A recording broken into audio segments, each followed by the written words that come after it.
Hello everyone. In this video we will do how to find the domain and range for a function. Previously we have done in the Zoom class that if the graph of the function is given, then how to find its domain and range from the graph. And now here we will see that the expression for the function will be given. That means the expression for fx will be given, and from that we have to find the domain and range for the function. So there are few types for this question. That the type of functions are there. Few. The first one is the fractions. That means the function will be given in this form: sum px by qx, where p and q are both polynomials. We have done polynomials. We have seen that polynomials are some kind of function like this. The expression is like this: a0 plus a1x plus a2x square with 3x cubed, and so on, up to any desired integral power. And the highest term should have some non-zero coefficient. That is, if the highest power is n, so the coefficient of that highest power should be some non-zero quantity. And this kind of expressions are called polynomials. Usually we will be dealing with only linears or quadratics. That means the value of n should be 2, not more than that. So if these are the functions, then to find the domain means to find all x for which f is defined, or you can say fx is defined. Now, as we are taking the functions as real valued functions, since f is a real valued function,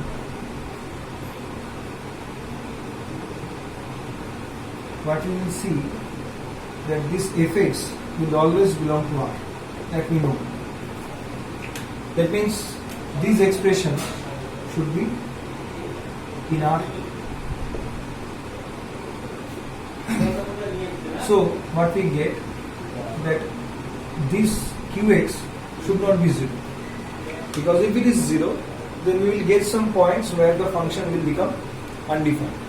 Because if the denominator becomes 0, then we can say the total quantity is undefined, because it is of the form something by 0. So for that, what we will do, so what to do is that we will make this qx equal to 0, solve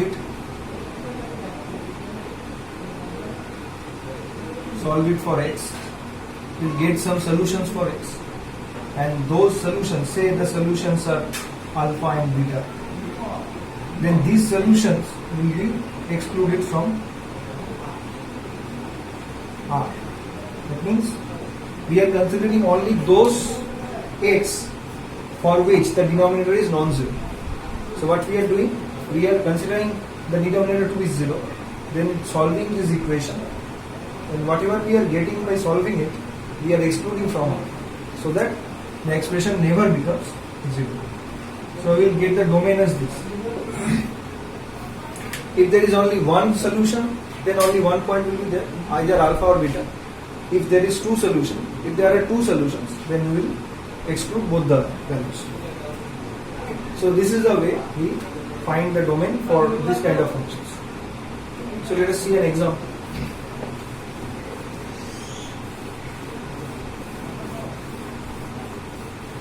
So one thing is that you should not concentrate on the numerator. Every time you have to concentrate on the denominator. So suppose we are taking fx as, say, 3x plus 5 divided by 2x minus 3. So both the terms are linear. So what we have to do, we will consider this 2x minus 3 as 0. That is the denominator as the 0. So solving what we get x equals to 3 by 2. So that means at this point f should be 0. The f should be undefined. Because if you just calculate here f of 3 by 2, what you will see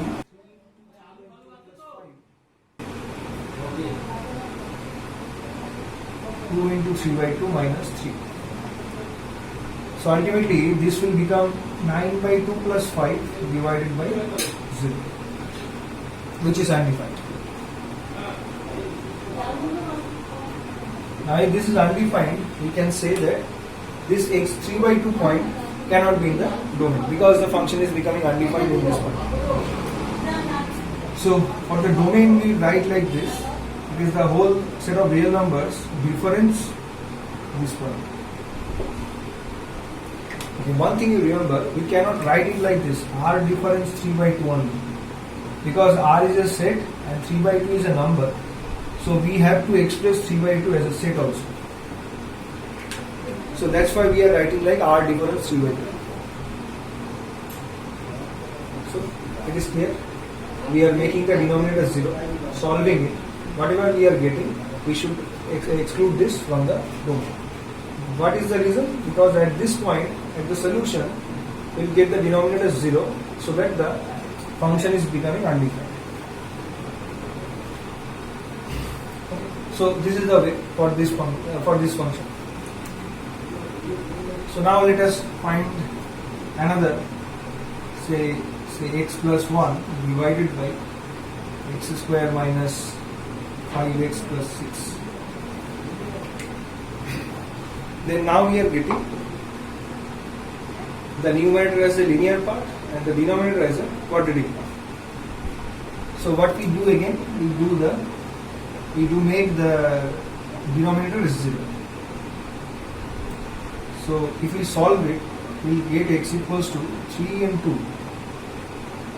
I have taken these expressions so that our calculation becomes easier, so that you can understand more clearly.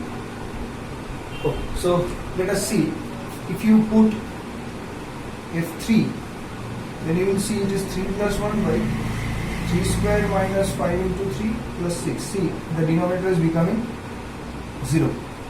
So it is 4 by 0, so undefined. So that is the reason we cannot take this point 3 in the domain. And also with 2 we will get the same result. The denominator will be 3 and the numerator will again be 0. So for this also we can write the domain as r difference, whatever the solutions for this equation.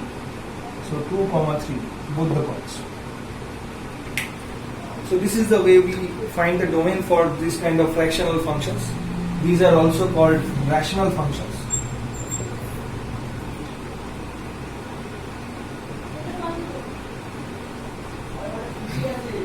So for rational functions, this is the way we find the domain. Now let us see how to find its range.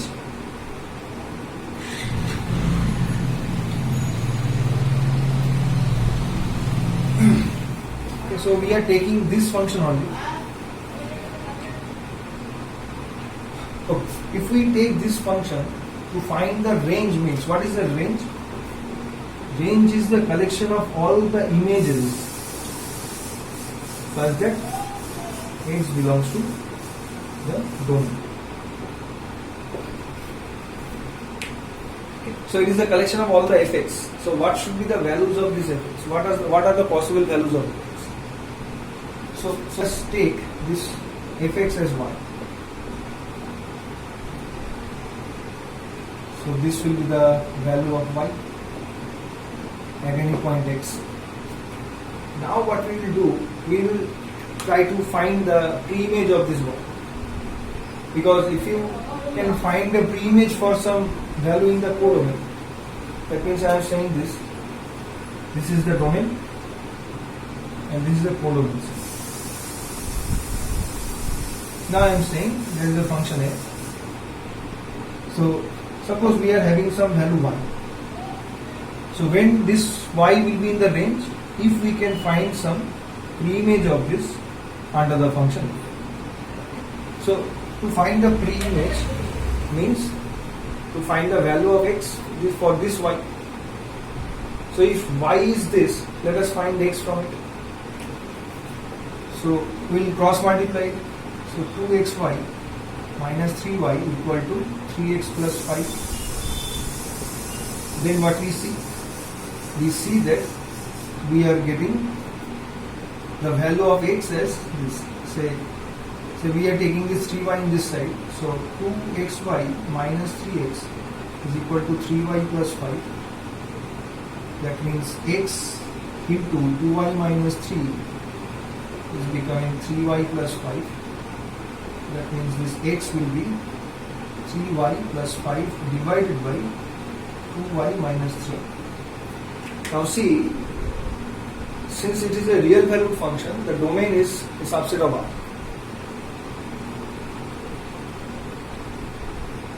Since it is a real valued function, the domain is a subset of R. So what we can say, this x is a real number. So this should be a real number. And if this is a real number, then again the same argument that the denominator cannot be 0. And if the denominator is not 0, then what should be the domain? So for this, we again make the denominator 0 and see at which point it is becoming 0. It means the denominator is becoming 0. So from that we can say that at that point the whole fraction will be undefined. So if we consider this as 0, we get 3 by 2. That means at the point 3 by 2, the function is, the value of x becoming undefined. So at y equal to 3 by 2, we will see x will be undefined. So that means for the value of y is, that means for the value 3 by 2, we cannot find any pre-image of it because the pre-image is becoming undefined. So the idea is clear that we are taking the function as y. That means we are taking some value from the conomen and we have to find its pre-image. So only those y will be considered in the range whose pre-image we can find. So that's why we are taking this expression as y. Then what we are getting, we are finding the value of x. So this is the value of x for that y. And now we have to see at which point y this expression is undefined. That means for which value of y we cannot find any pre-image. So this will be undefined if the denominator is 0. That we have done. 2y minus 3 equal to 0. That means y equal to 3 by 2. So at this point y equal to 3 by 2, we cannot find a pre-image for this one. So that is the point that should not be in the range, means which have no pre-image under this function. So we can write here the range should be all the real values except this one. So this is the way we find the range for this kind of functions. This is the type 2, that is we are taking the square root functions.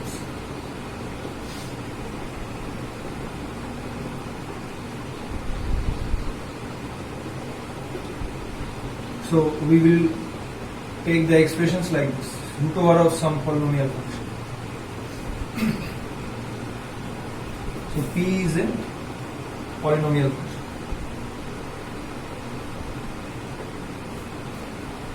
So suppose we are taking, okay, so for the first thing is this, how to find the domain. So since the value should be a real number, the expression under root should be always positive. That same reason we have applied there in the previous one. So this px, since it is under root, it should be always greater or equals to 0. Otherwise, the function will be undefined. So solving this inequality, whatever range of values of x we get, that should be our domain. Okay. So let us take fx as some linear expression, say 5 minus 3x. So we'll straightforward take this as greater or equals to 0. Since this is a real number, this should be a real number. So this will be greater or equals to 0. Then solving it, we will get x So 5 minus 5 greater or equal to 3x. That means x is less or equal to 5 by 3. So these are all the possible values of x for which this expression is defined. So we can take the domain as minus infinity to 5 by 3 closed.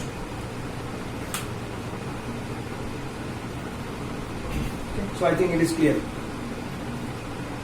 Whatever what we are doing, we are taking the under root part and making it greater or equals to 0 as it is a real number. So we can do the square root of only real numbers.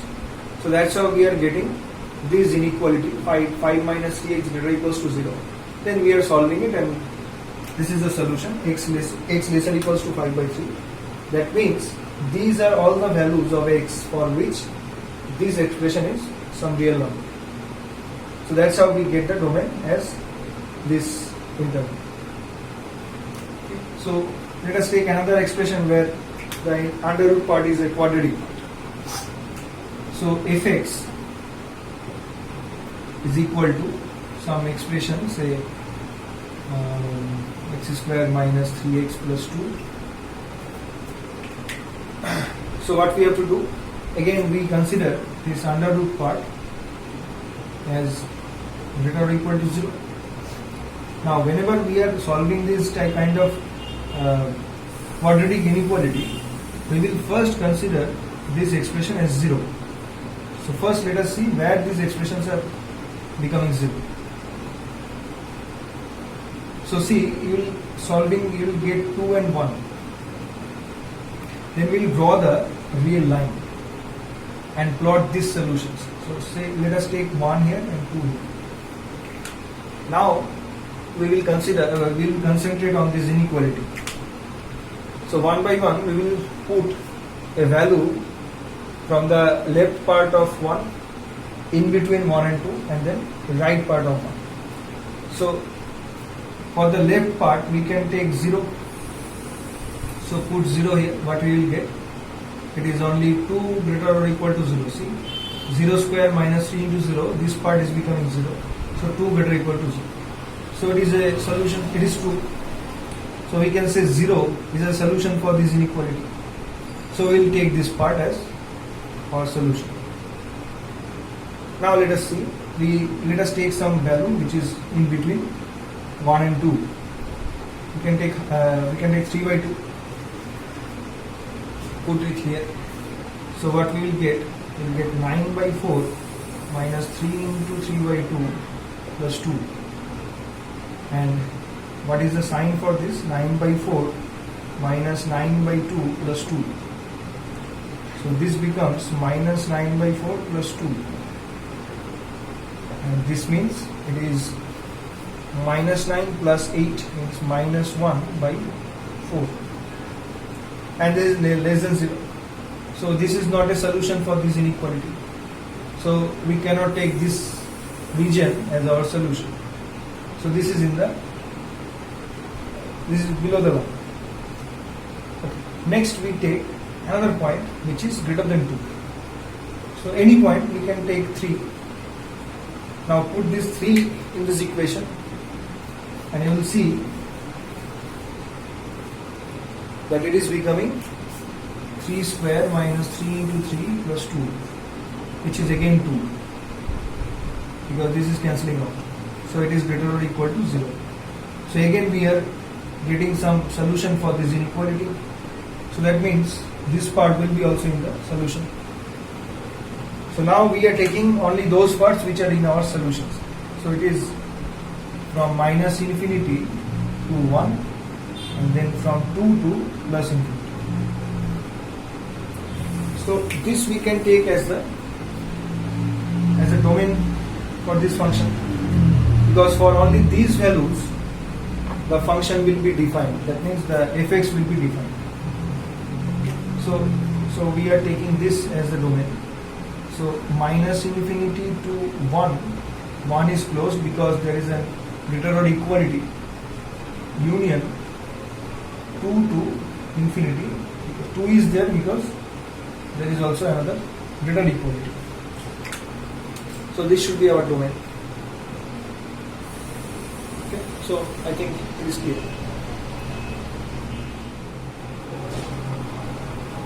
Now for the range, you see that whenever there is a square root, if you make square root of some number, you will get only positive ones. Because in a domain, there are only positive values we are taking. Means, suppose for the expression, for the previous expression, that is 5 minus 3x. What was the domain for this? It was 5 minus 3x make it greater equals to 0. That means x is less or equal to 5 by 3. So the domain was minus infinity to 5 by 3. And if you take this as a domain, that means this expression will be always positive. And if you are taking the square root of some positive quantity, you will get always positive values. So that you are getting always some positive value. So for the range, we can write it is the values of fx for which x belongs to the domain. And you can clearly see, since the domain is this expression is always greater equal to 0. So this value of fx will be always greater equal to 0. So we can take this as r greater equal to 0. Or you can write x belongs to r, so that x greater equal to 0. In interval form, you can write it as 0, infinity. So this is the domain for all the functions of this form. Whenever it is square root of something, you will get the domain as this.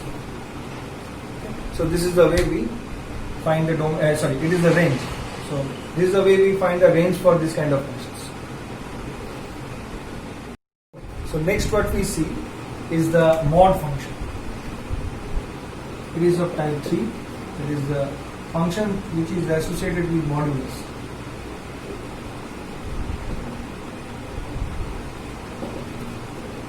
So suppose we are taking the expression of x, fx as ax plus b, mod of ax plus b. So how to find its domain? So one thing let me explain first. This value will be ax plus b itself if ax plus b is greater or equal to 0. This will be minus of ax plus b. Then this ax plus b will be less than 0. This comes from the usual definition of mod, that mod x is x when x is greater or equals to 0, and mod of minus x is x when x is less than 0. This goes in the same way that whatever is inside the mod, it will be the same value if the value is greater or equal to 0, and whatever is inside mod, the result will be its negative if the inside part is less than 0. So this thing we can write it like this, that x greater or equal to minus b by a, and it is minus of x plus b when x is less than minus b by a. So this is the function. If you want to draw it, you will see something like this. Say this point is minus b by a, because it will depend on the values of a and b. If b or a becomes negative, then this will be positive. So I am taking this in that manner, that minus b by a is some positive quantity. So in the right of minus b by a, you are getting ax plus b. That means the line will look like this. And in the left of minus b by a, you are getting minus of ax plus b, and that will look like this. So what was the expression for mod x? It was x and minus x, and the graph was like this. At the point origin, it was changing its direction from this to this. Now the point is whatever it is here. That means now the point is minus b by a. So the graph is shifted to the point minus b by a. Now it is here. So it is changing its direction at the point minus b by u. Okay. So this is the way we express the graph. Now clearly you can see in this expression there is no chance of being undefined. So for all values of x we can see the function is defined. So we can take the domain as the set of real numbers and see the outcome is always positive. Because whenever we are taking some mod value, the expression is always positive. So we can say that the range is the set of all non-negative real numbers, because it is including 0 also. So we have to write it like this. That means the domain will be, the range will be this.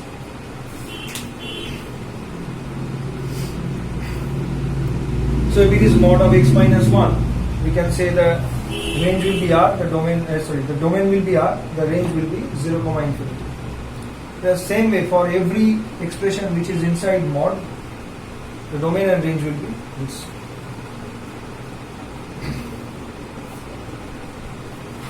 So let us now solve the problem. Though we are solving, this is the topic, to solve the domain and range for the functions. So still let us take an example like this. We have to find the domain and range of this function. Now whenever something is associated to the squares, we have to apply the idea that the squares of any real number is greater or equal to 0. This we have to apply. Okay. So for the domain C, since it is a quadratic expression in the denominator and it is fractional form, so we have to take the denominator as equal to 0. Now you will realize that if you are trying to solve it, you will get something like this: x square equals to minus 1, and we know that x square is greater or equals to 0 always, so it cannot be minus 1 for any real number. So that we can say from here that for all values of x, the denominator will be greater or equal to 0. Okay, so this cannot be, there cannot be any solutions for this. So for no real number, the denominator is 0. Moreover, we can say that since x square is greater or equal to 0, this 1 plus x square will be always greater or equal to 1. So there is no chance of being undefined. So we can say the domain for this function is always the set of real numbers. Now to find the range.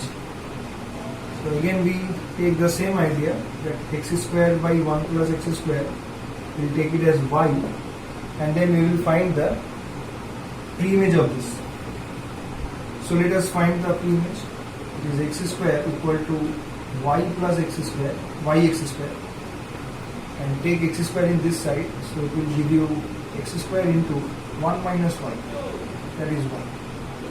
So this will give you x square equal to y by 1 minus y, and x will be root over of y by 1 minus y.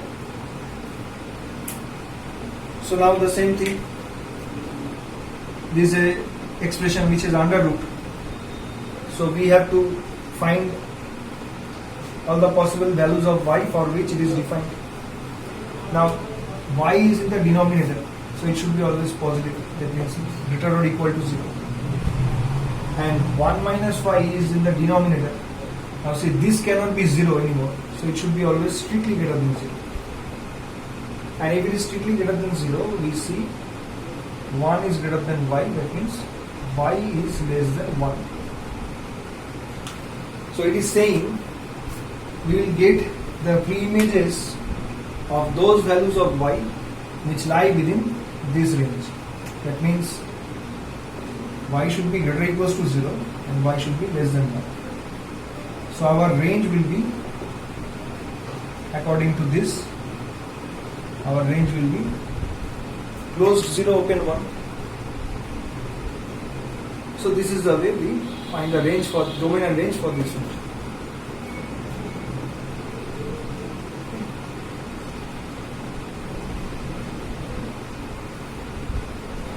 So next what we do is the algebraic operations on functions. So that is the addition and subtraction, multiplication and division of two functions.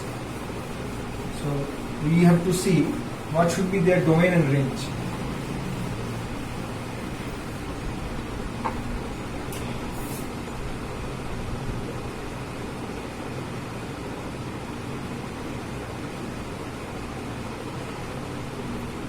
So suppose we take the function f from a to r and g from b to r.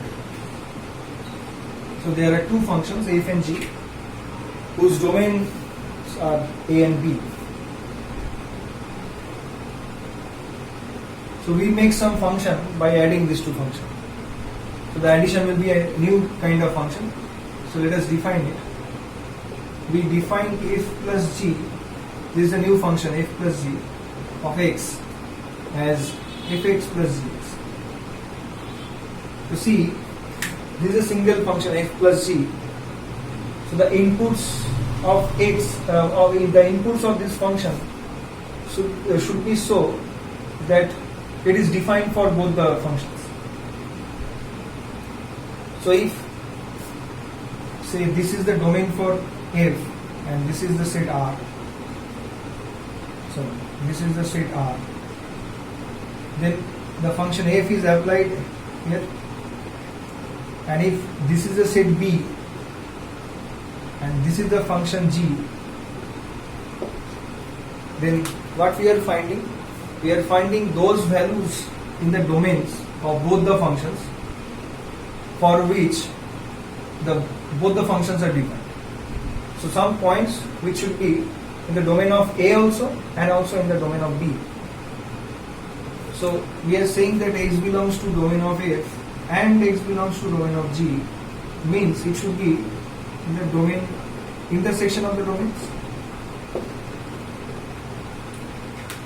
So that's why we have to take the domain of f plus g as this one.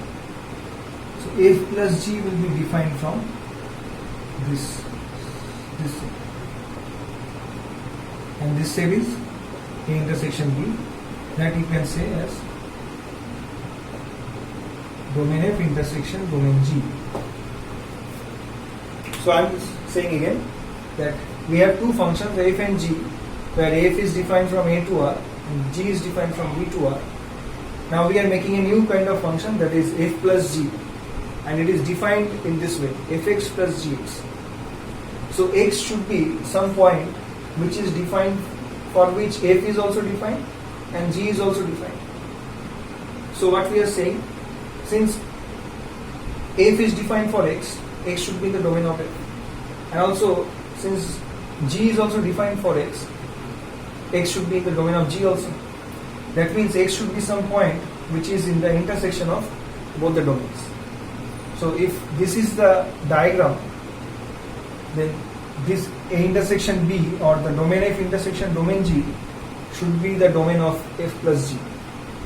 So we will define the function f plus g like this: df intersection dg to r. So this is the idea for addition of two functions.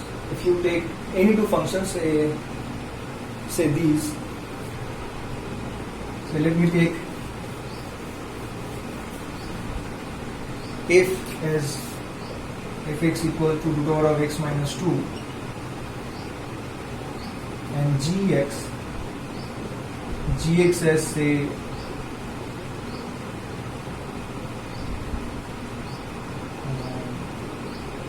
yes, it is x minus 3.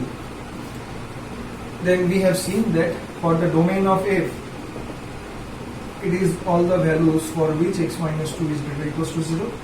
That means it is all the real numbers for which x is greater or equal to 2. That means it is the set 2 comma infinity. And here dg will be all those real numbers for which x minus 3 won't be 0. That means it is all the real numbers for which x is not equal to 3. That means you can say it is a set of real numbers difference 3. Now see what is the intersection. So let us take 2 here, 3 here, and this is the interval 2 to infinity, and this is the point 3. So what you can see that the intersection will be this, and excluding the point 3. So we can say the domain for the function f plus g. Okay, first let us write the function here. F plus g of x should be fx plus gx. That means it is root over of x minus 2 plus 1 by x minus 3. And for this function, the domain should be 2 comma infinity difference 3.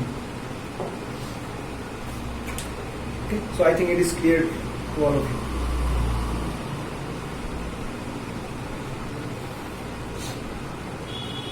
Okay, so now let us. Okay, so this was the addition of two functions. Next, we define the subtraction.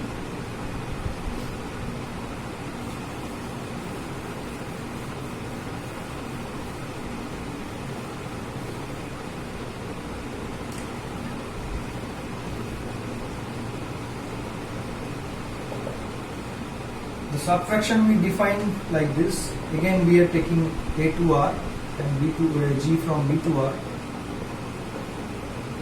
F minus g of x is defined to be the function fx minus gx.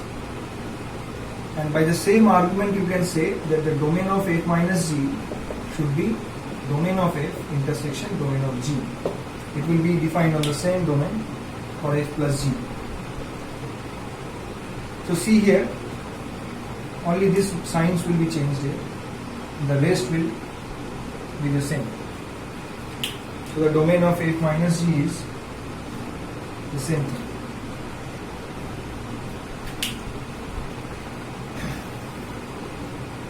So this will all of this will hold for f minus g also.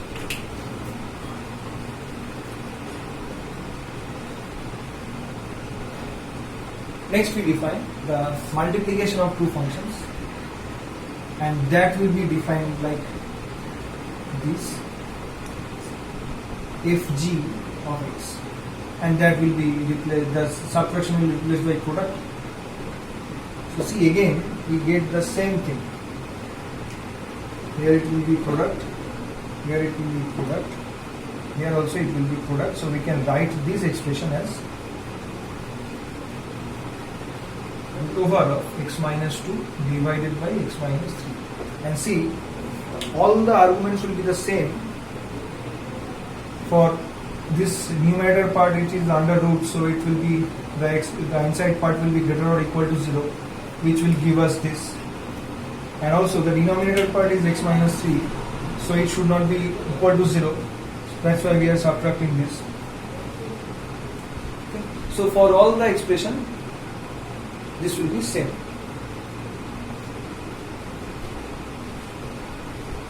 And this thing will change to f into g. So the diagram is also same. So in this way we can define the product of two functions also.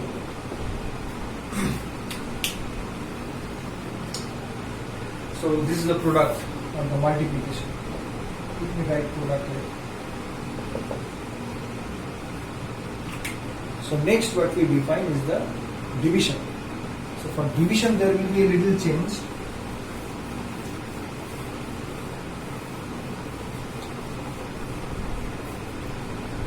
And the division we define like this: f by g of x is equal to fx by gx. Now see, it is changing a little bit. Since gx is in the denominator, it cannot be 0. So first of all, the same argument that the domain will be of the domain will be consisting of those values for which both the expressions are defined. So x will be the domain of intersection of the domains, and also you have to consider that gx cannot be 0. because in this expression if gx becomes 0, then the function will be undefined.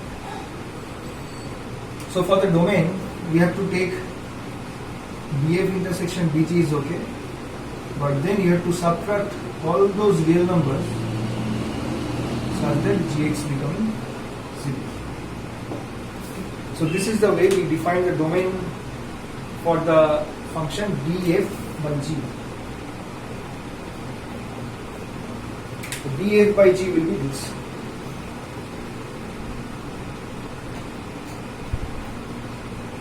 Okay, so if we want to see the previous thing, that means the previous example like this. So let us take the same thing. Fx equal to root over of x minus 2 and gx equal to, here we are taking x minus 3. So then we will see f by g of x will be the same expression, that root over of x minus 2 divided by x minus 3. Now see, what is the domain of f? It is the closed interval 2 comma infinity. What is the domain of g? Since it is a linear expression, all the real numbers will be in its domain. Now for the domain, okay, so next we find the intersection of the domains, that is in this intersection this. So it will be, obviously this is a subset of R, so their intersection will be the subset. So we can write it here. What are the values of x for which gx becoming 0? So if it is 0, we can take x equal to 3. So that zeros we have to subtract. So here we can write df by g should be the intersection difference all those x where gx is becoming 0. That means it is 3.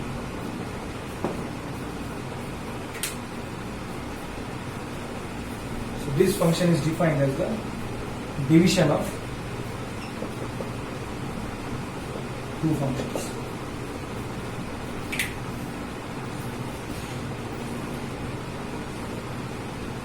So these are the topics we have to see here. In the next class, we will do the classification of functions. That is, there are a few types of functions that we have to emphasize. They are very important for the upcoming topics also and for this function also. So we will see the classifications in the next topic and the next class. For now, we are ending it here.